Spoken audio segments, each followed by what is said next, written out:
ناظرین، ایک عراقی خاتون سیدنا عمر بن عبدالعزیز رحمہ اللہ کو ملنے آئی۔ جب وہ دروازے پر پہنچی تو پوچھا کہ کیا امیر المؤمنین کا کوئی دربان بھی ہے؟ لوگوں نے بتلایا نہیں، لہٰذا اگر تم چاہو تو اندر چلی جاؤ۔ اس پر وہ عورت آپ کی اہلیہ فاطمہ بنت عبد الملک کے پاس چلی گئی۔ یاد رہے کہ یہ عبد الملک بن مروان جو خلیفہ گزرا تھا، یہ اس کی بیٹی ہے۔ وہ اس وقت گھر میں بیٹھی چرخہ کاٹ رہی تھی۔ عورت نے سلام کیا۔ فاطمہ نے سلام کا جواب دے کر اندر آنے کو کہا۔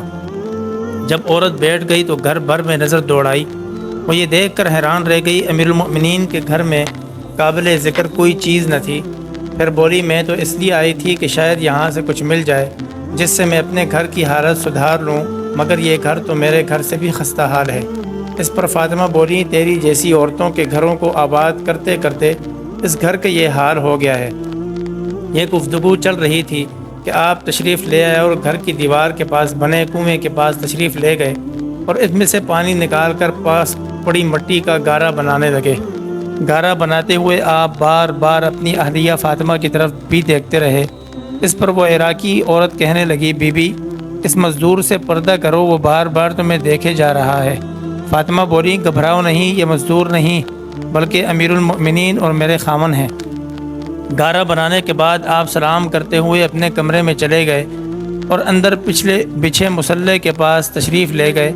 پھر اہلیہ فاطمہ سے آنے والی عورت کا پوچھا۔ فاطمہ نے بتلایا دیا کہ عراق سے کوئی ضرورت مند عورت آئی ہے۔ پھر آپ نے پاس رکھا ایک ٹوکرا اٹھایا جس میں کچھ انگور تھے۔ آپ اس میں سے انگور کے اچھے اچھے دانے چن کر فاطمہ کو دیتے رہے۔ پھر اس عراقی عورت کی طرف متوجہ ہو کر فرمایا، بی بی بتلاؤ تمہاری کیا حاجت ہے؟ وہ بولی، عراق سے آئی ہوں، 5 بیٹیاں گھر میں بیٹھی ہیں، شریف زادیاں ہیں اور کوئی ان کا سرپرست نہیں۔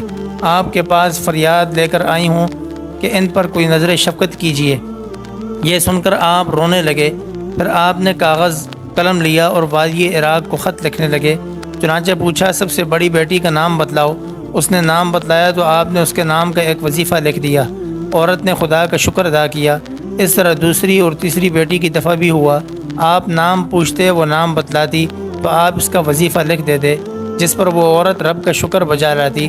جب آپ نے چوتھی بیٹی کا نام پوچھنے کے بعد اس کا وظیفہ لکھا تو وہ عورت فرط مسرت سے گھبرا کر آپ کو دعا دینے لگی۔ اس پر آپ نے قلم اٹھا لی اور فرمایا، ہم ان لڑکیوں کے لیے وظیفہ مقرر کرتے رہے کیونکہ تم اس ذات کی حمد کرتی رہی جو حمد کی اہل ہے۔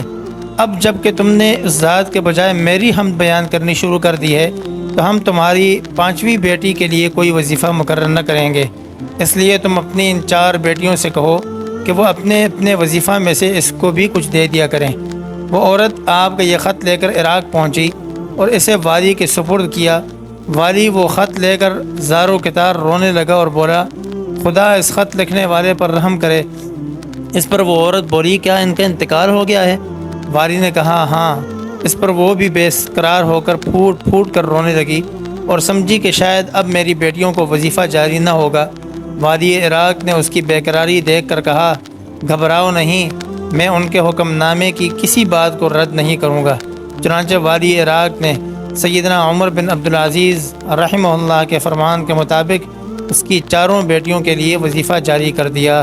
اللہ رب العزت تمام امت کی طرف سے حضرت عمر بن عبدالعزیز رحمہ اللہ کی قبر پر کروڑ رحمتیں نازل فرمائے۔